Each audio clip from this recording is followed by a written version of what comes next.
मेरो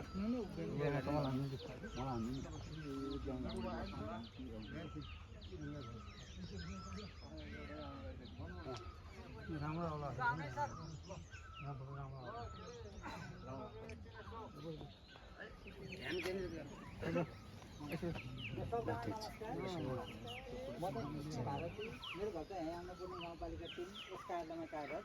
यो निम्न कृषि केन्द्र स्थापना भएको 2024 सालमा बेलायत सरकारले स्थापना गर्यो।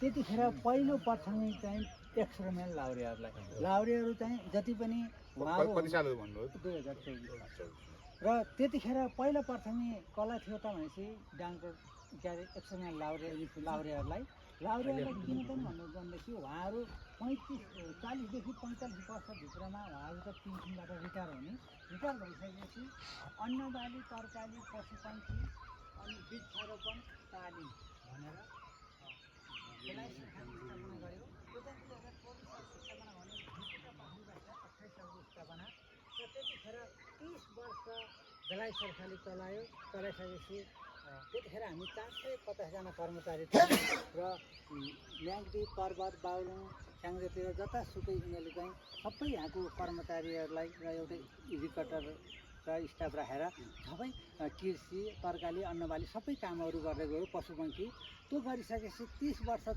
चलाइसकेपछि 55 साल साउन 5 गते नेपाल सरकारलाई हस्तान्तरण गर्यो। त्यतिखेर हाम्रो यसमा कर्मचारीको दरबन्दी 84 जना हो।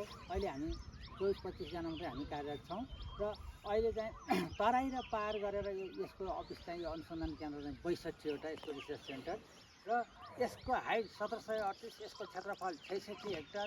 यसमा चाहिँ हाम्रो स्थानीय लोकल मध्य पहाडमा हुने लिमे र पालकोटे भुइँसी। लिमे भनेको चाहिँ दोहोरा कण्ठा झुमाउरो सिंह, पालकोटे भनेको चाहिँ तरबाले सिंह र मध्य